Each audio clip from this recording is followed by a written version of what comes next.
Welcome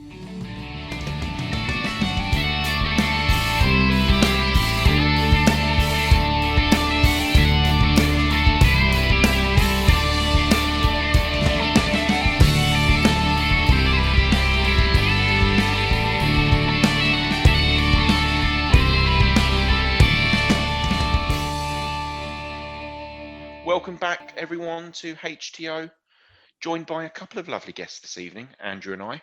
It is Andrew and I in the hot seat as ever. I say as ever. There's been the occasion where one of us has pulled a sickie, pulled a hammy, not quite made the fitness test, but we are both here this evening, joined by esteemed writer and fantastic podcast maker, basically just all-round fantastic bloke, Michael Calvin, and also joined by journalism student Joel, who's going to be hopefully putting Mike under a little bit of pressure later, because Andrew and I will play the good cops and Joel can throw some serious pressure-inducing questions at Mike. Andrew, are you looking forward to this one this evening? Yeah, very much so. And good to have you back on the pod, Tom, after serving your touchline ban on the podcast network. So. Absolutely.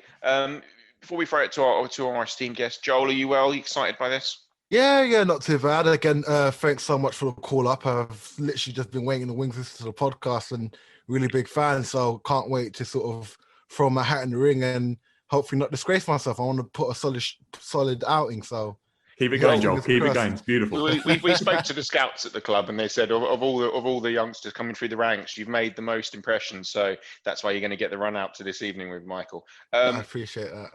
Michael Calvin, welcome once again, and thank you very much for joining us. How are you? Are you well? Yeah, I'm good, thanks. Yeah, very good. It's fairly busy time, but I suppose if you're busy, it keeps you out of mischief, doesn't it? It does indeed. We will talk about your new book that's just been released shortly, but we do, as ever, we follow the same format up front for a short discussion of our three favourite topics that we love to talk about, which we don't mind if we could open with that. And we asked you pre-pod to give us your favourite / first sporting memory as a child. What was well, it was not quite the first, but it was certainly the most pivotal. I am ancient. I bet we better, get that straight away. But 1970, I was a ball boy at Watford, and Watford played Liverpool, the first great Bill Shankly team in the FA Cup quarter-final. The pitch had the consistency of bread mix. It was a desperately bad pitch. But Watford was a club with which I grew up. It was someone's described it to me as a rust bucket club, and that's about right. It was a sort of second division type of club. Very rarely bothered the scorers in a football sense, but this year they'd just been promoted to the second division, and they beat, as I say, this great Shankly team 1-0, and it was memorable for so many different and enduring things. That it was the day that I first saw a grown man cry. There was a Liverpool fan, because as ball boys we had to hare across the pitch at the end because there was a pitch invasion and everything else. And I came across this Liverpool fan in an old sort of donkey jacket with one of these real old-fashioned scarves where they were in little quadrants, and each Liverpool player had his own quadrant. It was like one of these hand-knitted jobs with loads and loads of enamel badges on. And he sank into this wire fence, and he was beside himself. So that was the one end. That was one end of football's spectrum, emotional spectrum, and at the other end, I remember when the goal was scored, but it was scored by a guy called Barry Endine, who was signed for 50 quid from a pub team. And I looked around, and there were people literally hanging off these old stands. And I saw a community engaged and enraptured by, something improbable at best, which is this club beating one of the great clubs of the world.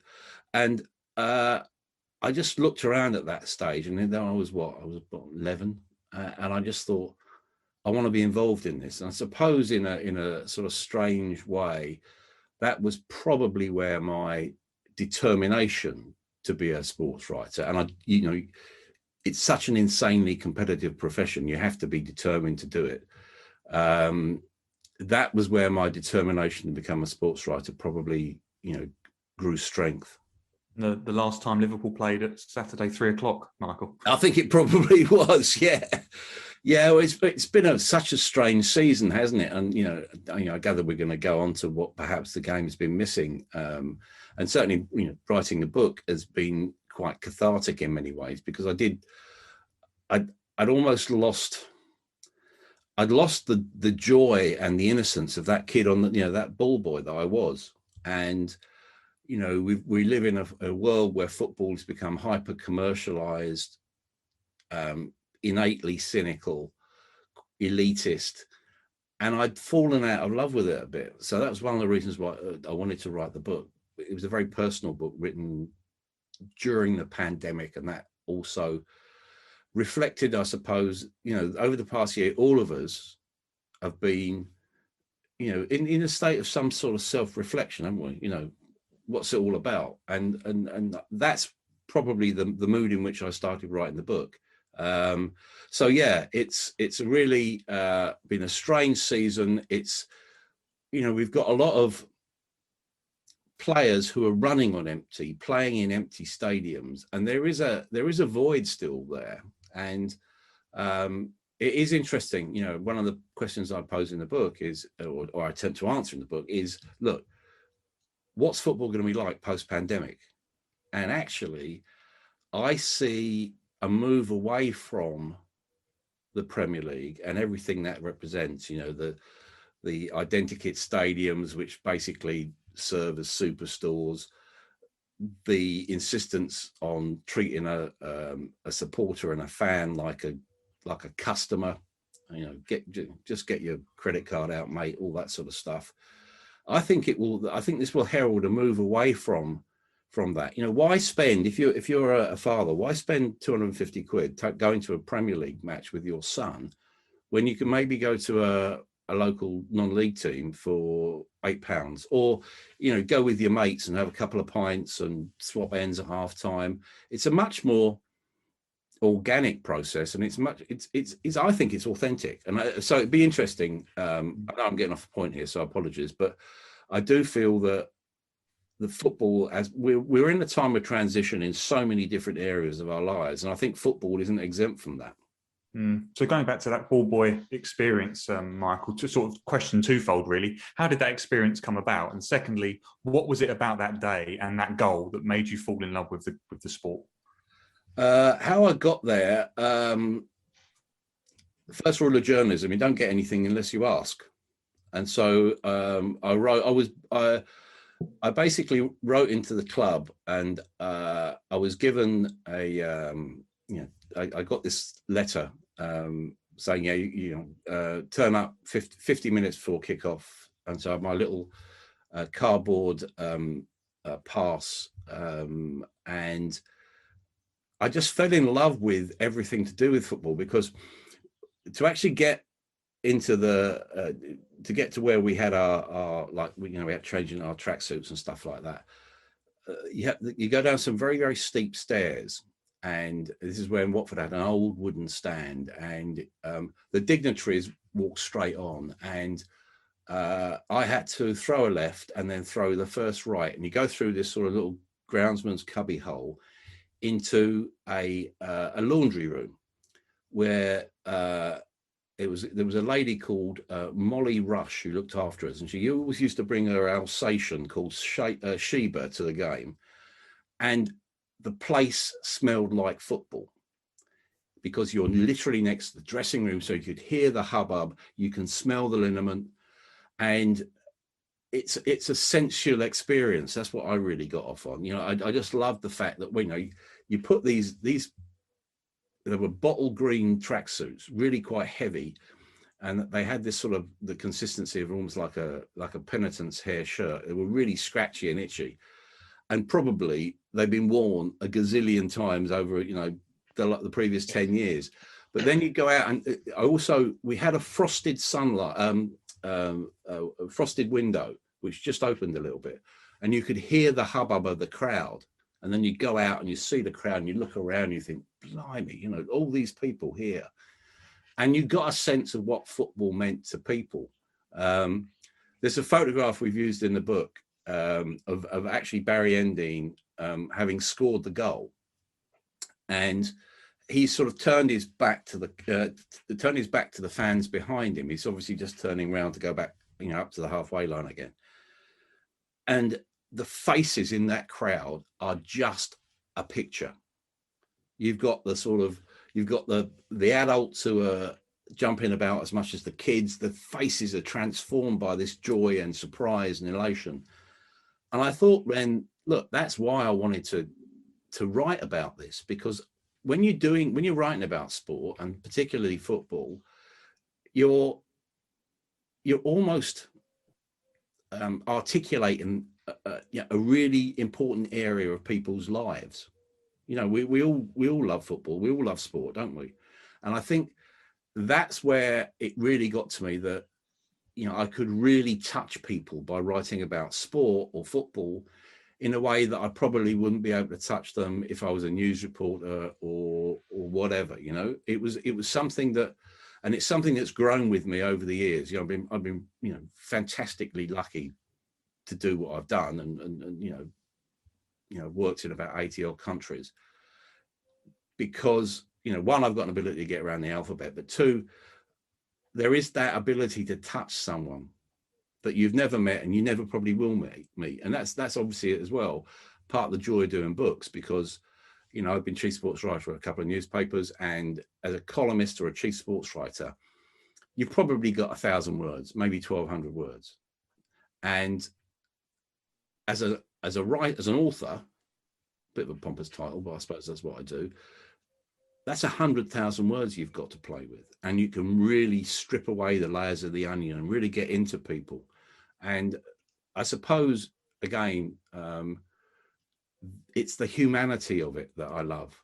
It's not just, I'm not one of these, because there is now a trend in sports writing away from the descriptive and maybe some of the lyrical stuff and the human stuff, which is probably my stock in trade, towards the, you know, the more analytical forms of writing, which I think are, you know, just basically giving us a completely different perspective on the game, both the game of journalism and also the game of football. But I am still always, I'm a words man, I'm not a numbers man. And I'm a people, I think the great thing about football is that it's a people business. The problem is it doesn't treat people very well. Did you know then, you commented, you know, at that moment, and actually what you wanted to do was absolutely be involved with the game, but actually what you wanted to do was write about it and capture that spectrum of emotions and everything that wraps up into it. We've been fortunate enough to have some sort of filmmakers and broadcasters on here before, and they've been quite honest to say, well, actually they fell into that because they weren't good enough at football. They weren't good enough at playing the game. I was terrible at football. Believe me, I was terrible. I've been, again, part of the perks of the job is I've desecrated Wembley. I played at Wembley. I've played at a load of Premier League grounds, and I am hopeless. Trust me, I am terrible. I'm a bad centre, or I was a bad centre half who basically rose to the, if you can rise to the depths of the 5th division of the Watford Sunday League. So I've got no chance, right? But certainly, it's a fantastic. You know, a lot of guys, it's the next best thing to playing. That's what a lot of people say, you know. One man who did play very well was your choice for your second ask, which was a sporting idol or a player that you really admired growing up. None other than Bobby Charlton. I mean, I would say what was it about Bobby Charlton, but I think that, you know, most people would know, but really captured you then, I guess. Yeah, one of the great things about being able to hang around for a few years is that your heroes almost develop with you or age with you. You know, I was first aware of Bobby Charlton when I was about 7, 8 years old. I remember vividly being on the bus going to school, top deck of the bus going to school, the day after he scored this, you know, trademark goal against Mexico in the 66 World Cup from about 30 odd yards. And the fantasy factor comes in where in 1981 was my first season covering England, because basically I jacked in my A levels. I'd halfway through, much to my headmaster's disgust, to join the local paper, and I came through a system which probably doesn't exist now, which is local papers. I was headhunted by an agency in Fleet Street called Haters, which is a brilliant agency, has produced generations of sports writers. Then I was working for I was chief sports writer, which sounds a grand title, but there was only one of me. That was it, for a group of regional papers called Westminster Press. So we're playing this game. It was a press game. Again, this is how absurd it was. I actually had the old school Admiral England kit. Yeah. Right. Well, so we were all wearing that, and we're playing in Switzerland, and we have two former England managers, future England managers playing for us, Terry Venables and Howard Wilkinson, and Bobby Charlton. So Bobby Charlton is playing, and Jack, his brother, is on the touchline, pretty close to hysterics, because we had a goalkeeper who had glasses, which kept falling off when he was making saves, and he was scrabbling around the area. Great guy called Bob Harris. We had the venerable Brian Glanville at fullback, and Jack decided that he tackled like a rice pudding. And the least said about me, probably the better. We were 3-0 down at half time, which was, I suspect, quite largely due to my incompetence. But anyway, we're in the dressing room at half time, and Bobby Charlton's going around the room saying, "We can win this. We can win this. We get the next goal, anything can happen." And I'm thinking, I must be on drugs. This is Bobby Charlton. What's going on? Anyway, so if you're going to, I don't know, Joel, if you get an exercise to say, right, okay, what's your perfect fantasy ending? The perfect fantasy ending is you win 5-4 with Bobby Charlton scoring the winner from 30 yards in the last minute. That's exactly what happened. Exactly what happened. It was mad, absolutely mad. Can't write that, Joel. They'll say it's not realistic. You know what I mean? Yeah. You get marked down for that. But and I suppose it's there. And there was this is how the game of journalism's changed. When I was chief sports writer on a Telegraph, I went to David Walsh, who was a really innovative sports editor, and said, right, I want to sail around the world in this sort of groundbreaking around the world race, which is around the world the wrong way, against the winds and tides, amateurs with a professional skipper. And I said, yeah, good, nice idea. I said, yeah, well, I need a year to do it, and I'll train for a couple of years. So, letting your chief sports writer do that is just absurd. So I missed basically the first Premier League season, but it was, in the days where dinosaurs roamed the earth, and you didn't get, obviously there was no email, internets, whatever. I came back and there were 25,000 letters in the Daily Telegraph for me, waiting for me. And one of those letters was from Bobby Charlton, who basically said he really identified with the ambitions and everything else.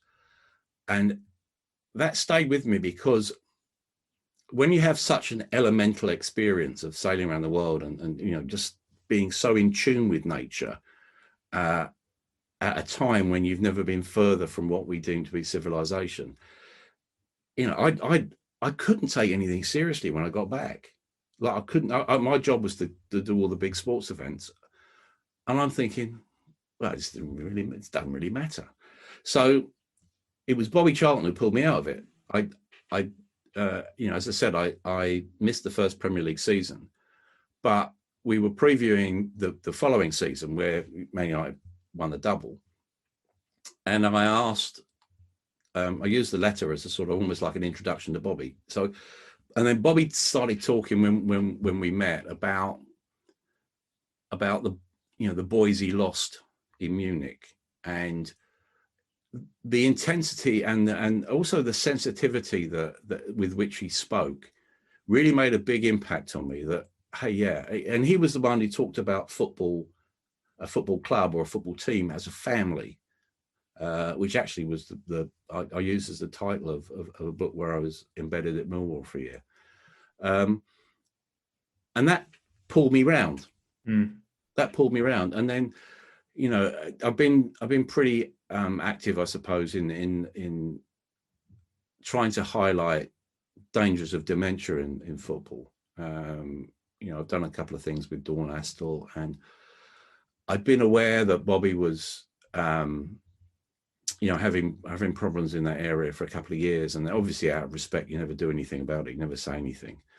And it's heartbreaking that someone who, you know, you first, you know, and fell in love with in a strange way when you were a little kid, you know, you see the sort of arc of his life. And it's, yeah, I found that really emotional, strangely enough, you know, when we got confirmation of the news. And obviously, I don't know if you guys have seen the Jack Charlton documentary. And I was watching it the other night with my wife, and she said, I think I know what you were missing. And I said, what was that? And we were watching Jack Charlton.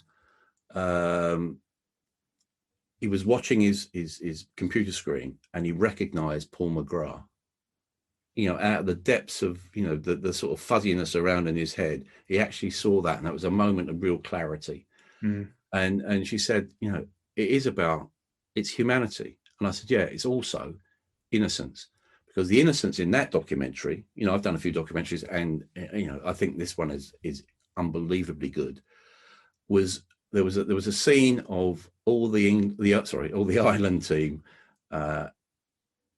in Italy around a table singing. Jack was singing Bladen Races. That was the innocence. That could have been any team. That could have been, you know, any of our Sunday league teams doing that, you know, with a beer in their hand, singing away. And I just thought that's what football is. That's what football should be, and what football can be. It is that emotional link between players or individuals who have a common cause. You know, pointedly and therefore personally say that's probably what you feel is missing from the game a lot now. And what, you know, to our third question, which we always ask, sort of what is missing, what would you wish could bring back, is football's innocence. Did you have a moment therefore in your life where, you know, it just wasn't the same for you? Andrew and I are actually, you know, that really started a conversation between Andrew and I before recording, actually, when we got your answer there, and we was like, do you know what, it's so true. But I think it happens to all of us at different times where you just sort of, you know what, it just doesn't become the game that it was, and it actually becomes sort of a reflection of life. But was there a moment for you that happened? I suppose I think the invention of social media, probably, you know, the introduction of social media has poisoned the well quite a bit, if I'm honest. It's become brutal in the sense of judgments. There's always been judgments, you know, people, you know, when in my early days as an England reporter, you know, people, there were always, you know, they wanted Ron Greenwood sacked, you know, go in the name of God headlines and everything else. So it's that's always been the same, but it was just the bitterness and the tribalism, I think, that's got out of control in modern football, where it's my club. I don't care what they do. I don't, you know, I remember doing one of the books that I did. I was speaking to a guy called Bob Beach, who helped to basically rescue Portsmouth from a succession of frankly dodgy owners. And he said, look, what you got to understand about football fans is that they would have Pablo Escobar as their chairman as long as his money guaranteed them promotion or a cup or a title. And I suppose so. That's I suppose the tribalism is basically, it lost a bit. I think the game lost a bit of perspective, and we're in quite I think a dangerous era, because if you look around, and you know, the danger is manifested for me anyway in the, you know, impending, well, they're calling it the Swiss model for 2024, this bloated, sterile money pot that they think will happen with I think it's 180 games before you've got any qualification process going on. It's a nonsense. And then you've got the Super League. And what I ask is, well, who wants this? I've yet to meet a football fan who quite fancies watching the same, in inverted commas, big clubs playing against one another ad nauseam. And we've got a situation where, football clubs now are being run by vulture capitalists, basically. You've got, it began with the Glazers, of course. They've taken, I've lost count about how much money they've taken out of Manchester United. You see across the board now, Arsenal with Stan Kroenke. Kroenke is worth 6 billion because he basically exploits sport for his own ends, which is fine. It's a business, it's a business. But I think when you do that, you almost dilute and desiccate the game. And actually, to be honest, you also desecrate the game when you do that. I think if it all becomes about money, what's the point? What's the point of supporting a club or an institution or a community when it's all just basically created to satisfy the greed of a certain type of businessman? American. You look at the hedge funds that are getting involved in football now. You look at the Americans who are trying to get into the Bundesliga at the moment, where that 51% model that they've got in the Bundesliga should be sacrosanct. But I would bet my bottom dollar, which Mr. Kroenke and his like won't get hold of, but I would bet it on them changing that structure for their own ends. And I think, we've got to ask almost an existential question. What is the point of football when it exists only to make money? Yeah, it's bang on. Yeah. I mean, you mentioned earlier, Michael, about the social media element as well. And I just wonder if we're also in an age of statistics, like you alluded to earlier, and that this fascination where we just get caught up, don't we, in a tweet about how many goals a certain team have scored in the last 10 games, and it gets retweeted thousands of times, and then that will just exacerbate, and then everyone gets brawled up, don't they, into this heated debate, and then you end up managers getting sacked. that's the human side of it, isn't it? And I think that also is at play there as well, isn't it? Yeah. Well, we shouldn't. I did a book called Living on the Volcano, which I did about 30 managers in it. And that was, again, looking at them as human beings. And again, Joel, if I have any advice to guys in your position, it's always to treat your subjects as flesh and blood.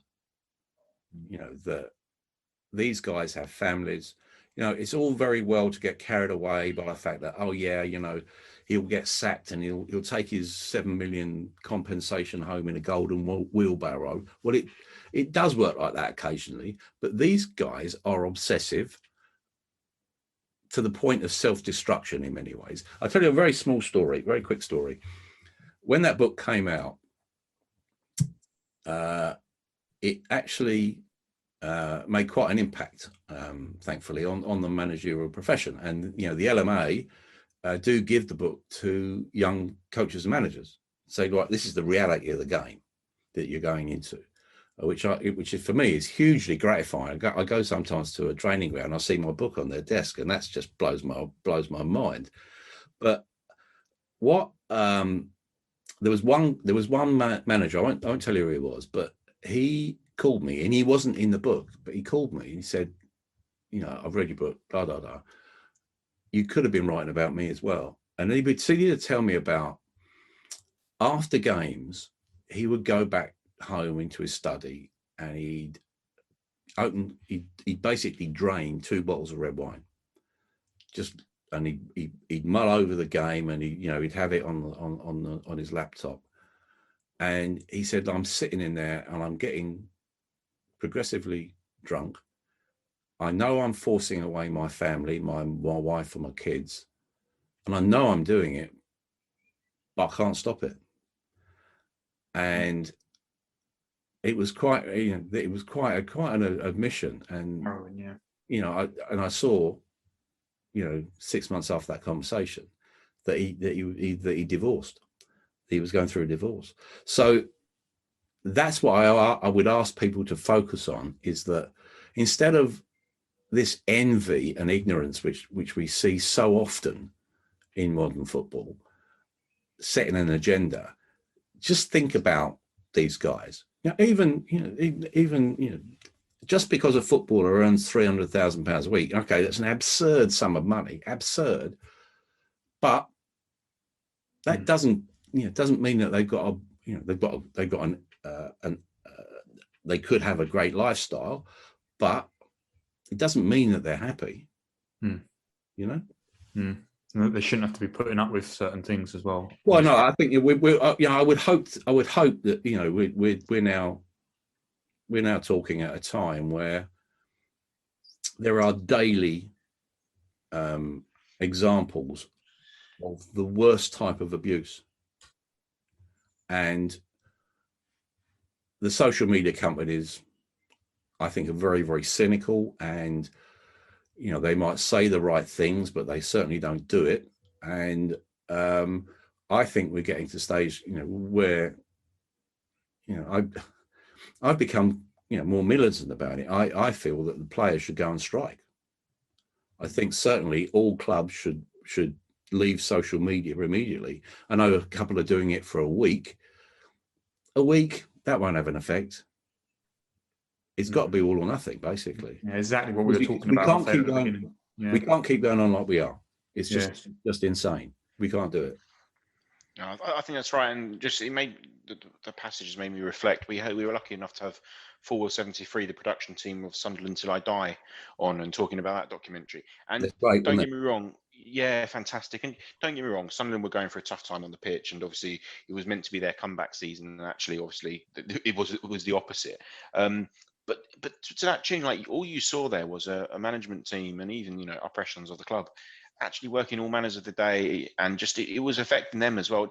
They weren't doing a good enough job. The results weren't there, but it weren't like these people were taking the piss. Do you mean these people were trying their damnedest, going out of their way to ruin it? Yeah, and it was just like you could see the turmoil, that they were going through, and ultimately, I don't think any of us can live and experience that when you've got thousands upon thousands, and when you're talking about huge clubs, millions of people. They are often pinning their feelings and their hopes, their happiness on your success, and that is a weight that I just I couldn't possibly fathom. But I do think there's some good advice there for you, Joel. So we're going to flow it to Joel to ask Michael a couple of questions, and with treating people with respect. And humility in mind, maybe don't ask those one or two that you ran by us before. The ones where you said, what's your worst book and all that rubbish that he's written before. Joel, go for your life, mate. Go for your life. That's me joking. Oh my word! I thought I'd go on record and say I did not put that in their proposal, so I'm not gonna sort of implicate myself there. Full disclosure, that was me joking, and the Joel's a good guy, and none of that is true. So gosh, but again, I appreciate the platform to speak to someone as distinguished as Mike. Honestly, it's a real honor, and it really does sort of brighten up what is a long, hard stretch towards the end of the year, academic year. But anyway, that's a story for another day. I thought I'd ask first and foremost, Mike, just out of curiosity, how are you finding sort of covering sport right now in this current climate? Because, like you said, with everything going on, have you still been able to sort of feel that same excitement and sort of the investment into sport with everything going on, or have you felt a bit detached from it, if that makes any sense? Well, it is strange, that's the right word, detachment. There is an obvious detachment, that you see games now which are being played in an emotional void.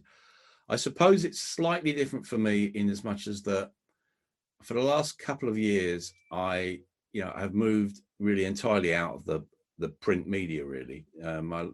I was chief sports writer on the Independent on Sunday, which went down in about 2015, 16, something like that.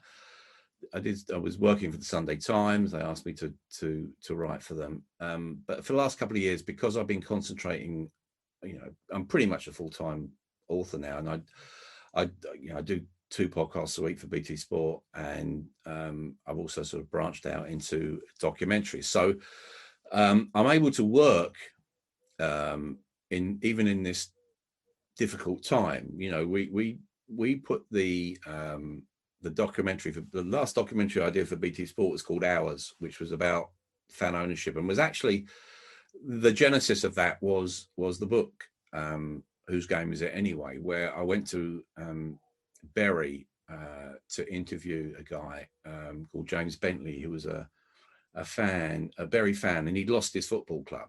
And I'd never heard someone speak with such eloquence and passion about what football meant to him and what his club meant to him. So that then gave me the idea of doing a documentary.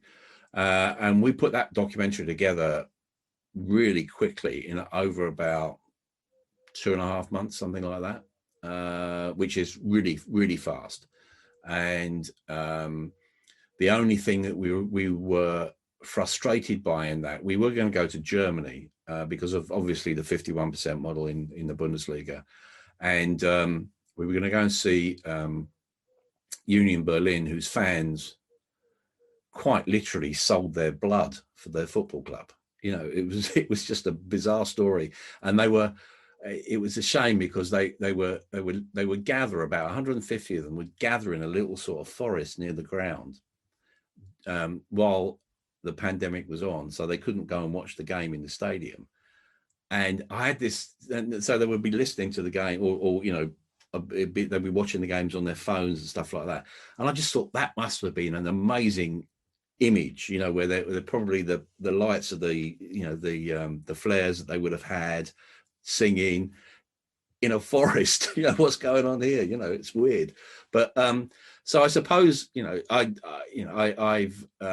been really lucky that I've been able to, you know, because I've been around a while, you know, managers and you know, chief execs and people like that, I've got a pretty decent reputation. And that's one thing actually I would say, while I got you, Joel, one of the best pieces of advice that was ever given to me was by a guy called Reg Hayter, who ran his own agency in Fleet Street, and he sort of picked me up and pretty much gave me a platform. And he said, look, one thing you've got to understand is that you've got one reputation. Once that's lost, you've got nothing. So by that, I've seen guys who've come in and have played a bit fast and loose, and, you know, they've got talent, and they're a bit like a meteor. They skid across the sky, loads of sparks and light, but they burn out. And it's because sometimes, you know, the one thing that I've always lived by, and I hope this doesn't sound pompous, but I think it's essential to have mutual trust and respect in what we do. And I've never, ever broken a confidence, ever, you know, and it doesn't make me, you know, Mother Teresa, but it's a really important principle. And it goes back again, I think, to the basics of what we've talked about, which is, you know, football and journalism especially is about human relationships. Can the manager that you're talking to and interviewing trust you? Does he respect you? And I think that's a really important area. Yeah, and honestly, it's really insightful. Listen to that as well. Just listen to sort of what you've. I feel like not only sort of what you've discussed about what sport is now, or how you're feeling about sport now, but sort of how you've sort of able to draw on your sort of past experience and recollections to sort of, form that sort of viewpoint on things. So I thought I'd bring that into your sort of your upcoming book now, which talks about, like you said, whose game was it anyway. So I thought I'd ask in that regard, were there any sort of emotions that you were surprised that sort of kept maybe resurfacing, or things and themes that you were sort of exploring when you're writing the book that you sort of noticed that kept sort of emerging, that you kind of really felt like you really sort of had to run with it when you were writing the book? Yeah, it's a different book. I suppose what is my 12th. It was different in as much as it was very, very personal. And so it's sort of a part memoir, part manifesto for football, if you like, or sport. You know, what's the nature of heroes? Does it still, can football still speak to the child who loved it first off? And they were, I suppose, when you see, I was quite uneasy about it at first, because I just thought, look, no one's going to really interested in what I've done. Okay, I've been absolutely lucky, and I lived in a time where I was able to do some pretty extraordinary things, and was given the opportunity to do them. But basically, memoirs usually by their nature are pretty pompous. And I thought, look, actually what we do isn't that important. We're not saving lives, are we? We're not, an NHS nurse. We're just guys who are lucky enough to be able to sit in stands and write about stuff that we love.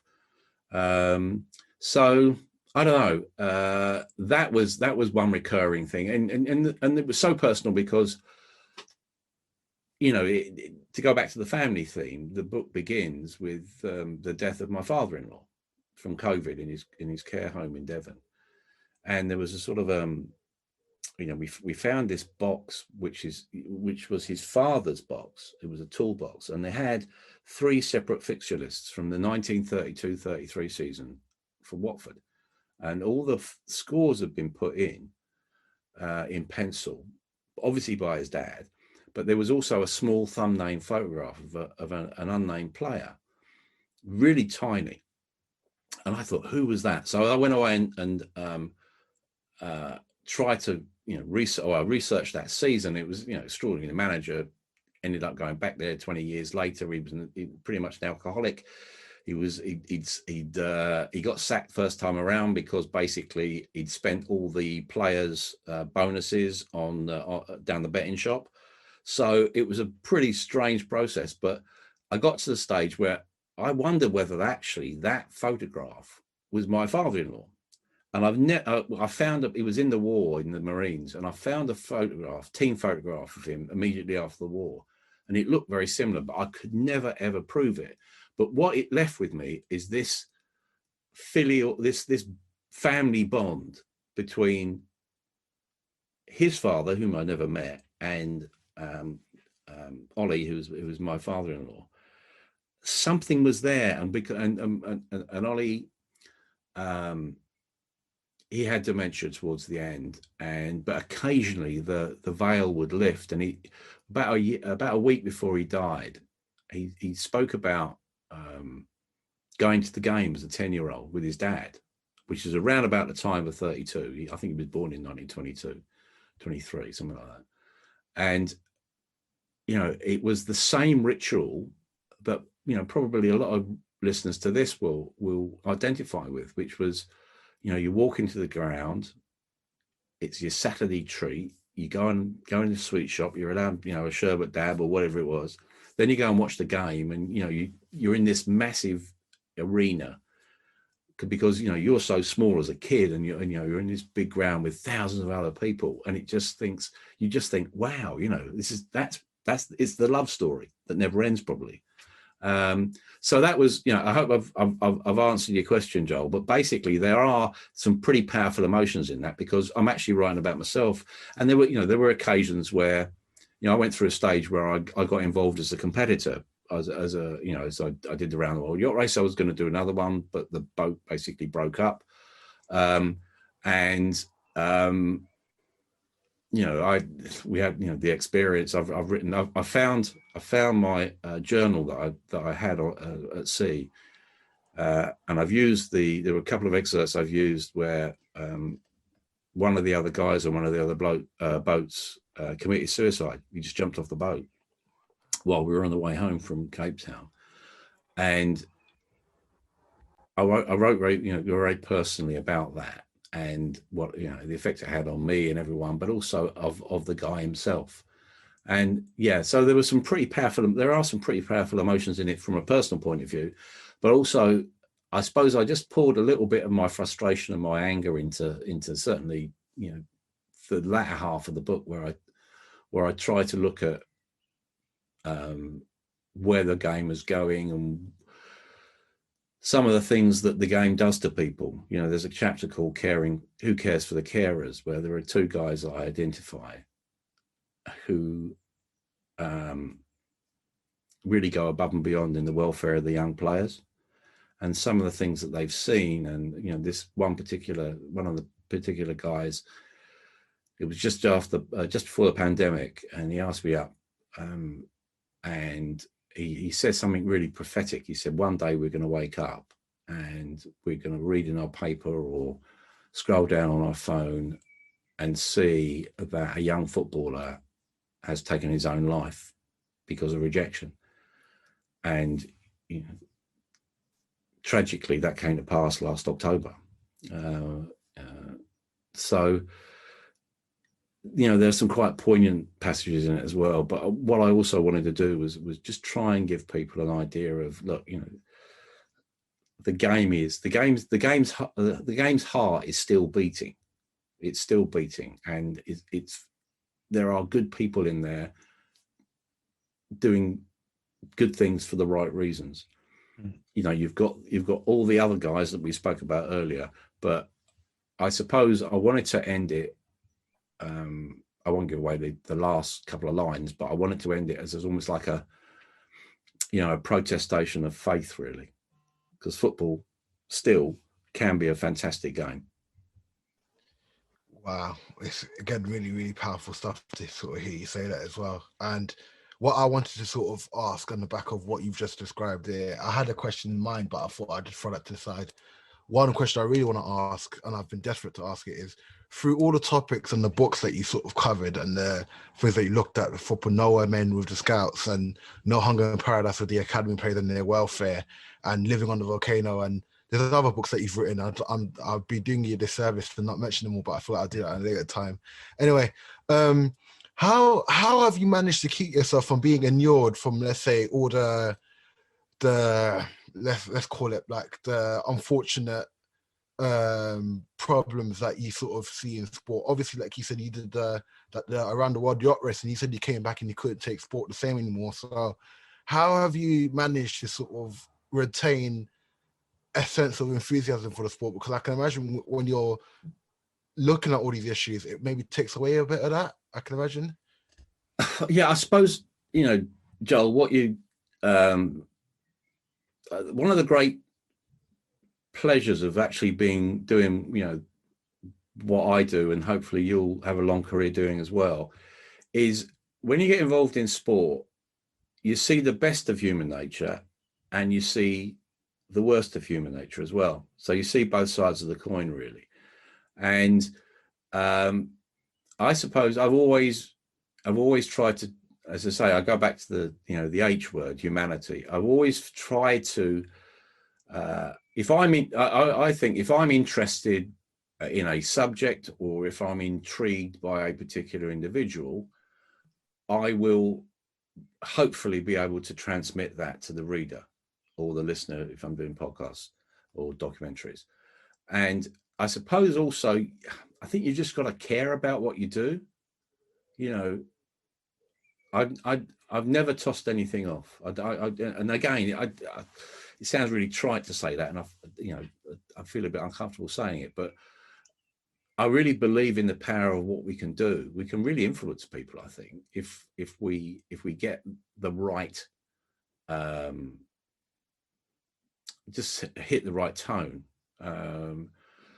Whether or not we have long-term influence, again, I doubt. You mentioned No Hunger. I look at the academy football and I still see the same things that I wrote about there, and we did a documentary on it as well. It's almost sometimes getting a bit worse. A coach sent me a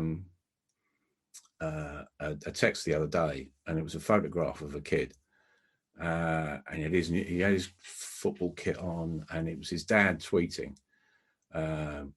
Little Charlie, whatever his name was. I'm so proud. He's signed up for. He's been signed up. He said he's been snapped up by Manchester City. This little boy was 4 years old, and I'm thinking, just let him be a child, for goodness sake, And I suppose, sometimes you have to write with sometimes a quiet rage. Make sure, again, you've got to do it with real perspective, and you can't get carried away by emotion, because you've got to get it spot on. If you're challenging a certain area like academy football or wherever, you really have to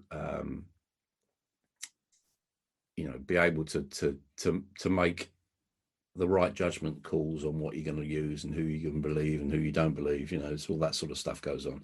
And I suppose, I've been fortunate. There are some absolutely brilliant sports writers around at the moment. There's a new breed. I'm fascinated at the moment by there are a lot of very good, very empathetic young female writers around, and you see, and also I see guys like Darren Lewis, pushing for diversity, equality. I've tried on my podcast to try and broaden the base and introduce new names and faces and voices. There's some brilliant, I've done a podcast today with a lad called Art de Roche, who's been snapped up by The Athletic. He's going to be a star. And 2 years ago, he was in your position, Joel. He was a student. So yeah, I know I'm waffling a bit here, but it's a pretty it's a pretty neat way to earn a living. Let's put it like that. I haven't really felt that I've worked a day in my life. I suppose if you enjoy what you do, you're a very, very lucky boy. Well, you've worked hard really there, Mike. Some cracking questions, Joel. Honestly. Cheers, thank you. Really appreciate it. stuff. Top stuff. We're going to hit you with our counter-attack challenge quickly here, Michael. So we've got 2 minutes. Quick fire questions, shortest possible answers, please. Yep. Tom's going to kick off. I'm going to put it up if I can. Should you go for the classic? We'll start with the classic because it's the fastest one. Ronaldo or Messi? Messi. England to win the World Cup or Watford to win the Premier League? Watford to win the Premier League. Favorite sports documentary or film ever? Whoa. The Last Dance. Stunning film. Football club you most admire, apart from your own? Millwall. And finally, the classic from the world of football, dead or alive, 3 dinner guests around yours for a night with a many bottle of wine and many a tale. 3 bottles of wine. Sorry, 3 bottles of wine. each. 3 people from football. Wow. Yeah, but dead or alive. Wow. Blimey. Who would that be?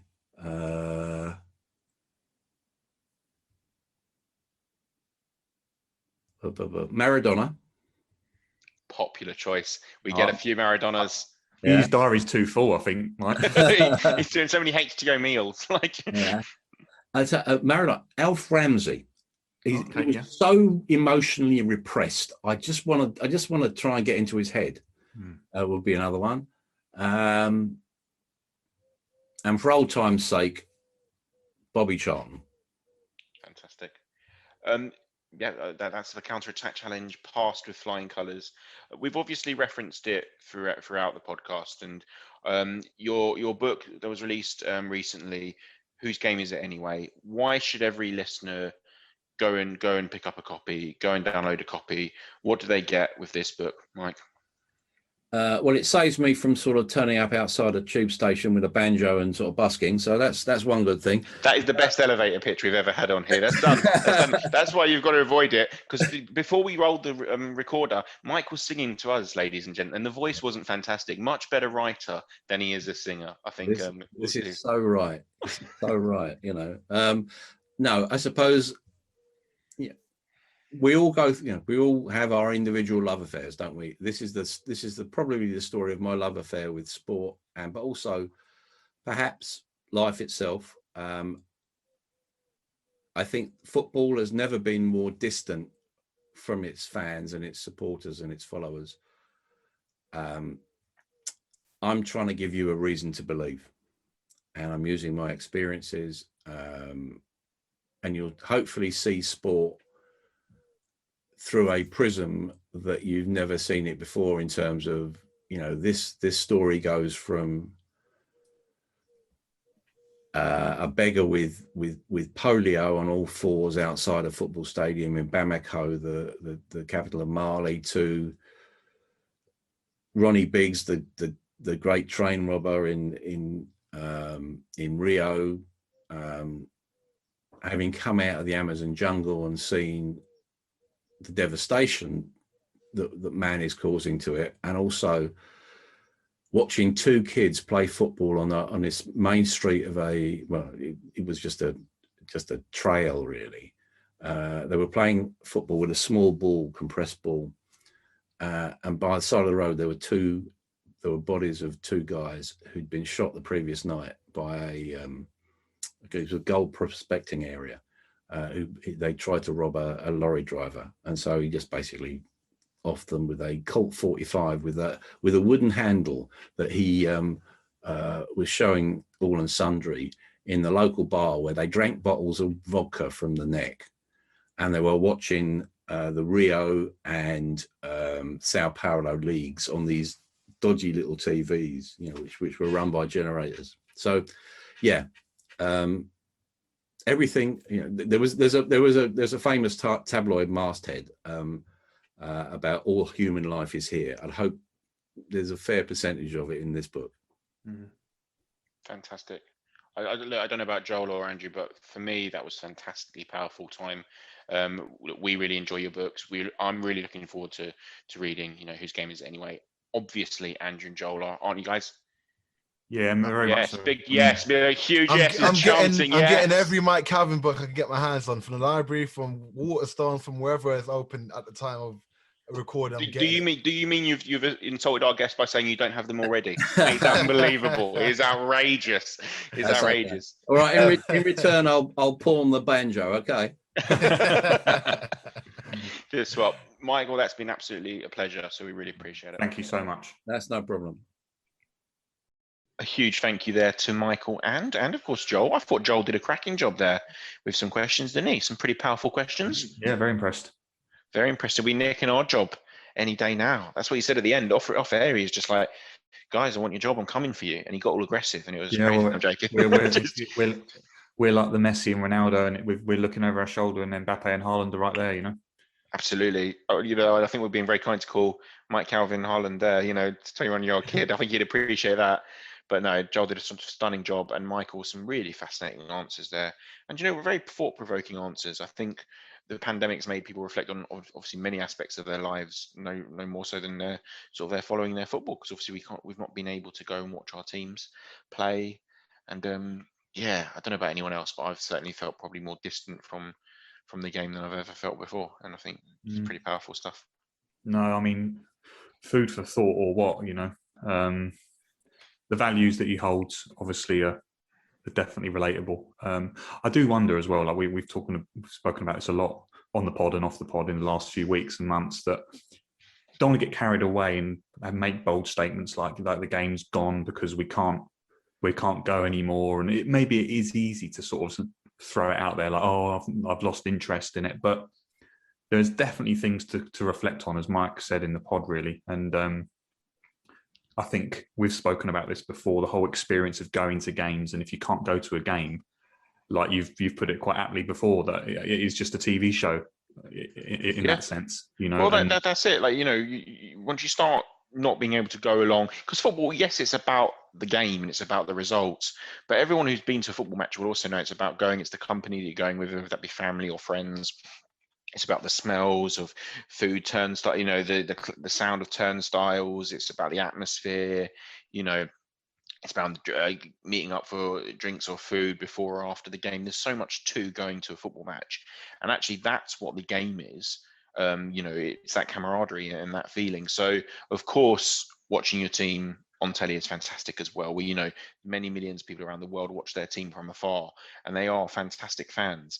But when no one is able to have that attachment to the club, I do think it starts to lose its allure slightly, because ultimately you're watching, if you try and watch one of those games without the sound effects on and just hear the ball being passed around, like how many of us will go and watch training sessions for that reason? I'm not sure many of us would. Don't get me wrong, it might be interesting every so often, but it would quickly lose its appeal, wouldn't it? And that's what it kind of feels like watching a little bit. But I also think, Mike had some really good points around sort of how the game's evolved and changed over the years as well.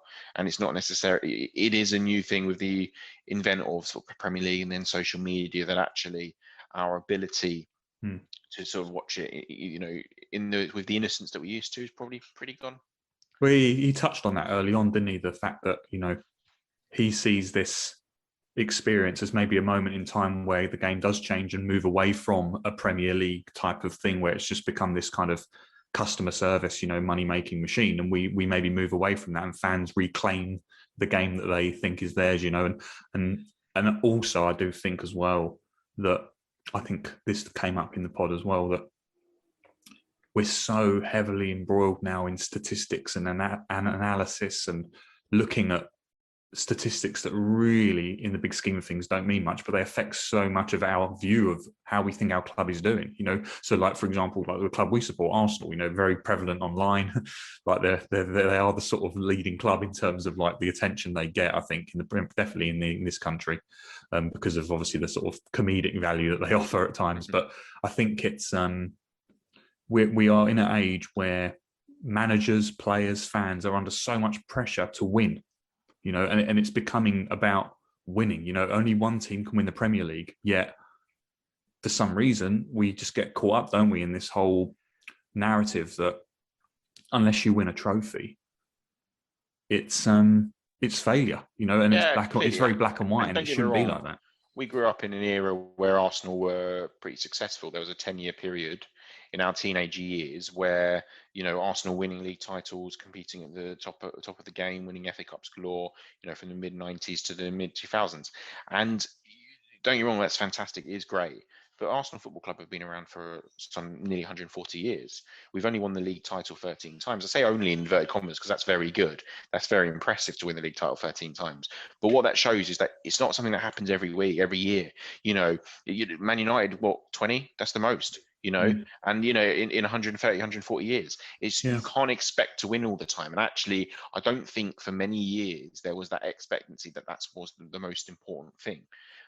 You know, and also I think, but also that, Tom, coupled with the fact that we get this 24-hour coverage, don't we? We've got news channels all the time. We've got Twitter at our fingertips. It's that we've got goals going in, and the highlights are there within seconds. You know, like we live it. It's constant, isn't it? It's constant, and I think that all that adds to is that feeling of like having to win. You know, and I think, like, yeah, we've mentioned about too many games being on, and the fact that like we shouldn't have the right to be able to watch every game, and we shouldn't, and that's you know, for me that links back to it's not when all you do is watch the game, the result is all important. When you go to the game, the whole day is the enjoyment factor. It's the environment. You've gone out with your friends, you know, you've met up, you've seen people you've maybe not seen for a couple of weeks. You know, I've been to games live in the flesh where we've played poorly and got a point and actually had a great day. Do you know what I mean? Because actually you reflect on what's it all about. Actually, it's about making memories, and that's, you know, and that's why I think Michael's book is so fantastic. And we obviously spoke about it lots on the pod, but Whose Game Is It Anyway was out on the 19th of April. So literally a couple of weeks ago now. It's a fantastic book. Go out, grab a copy, download a copy, read it.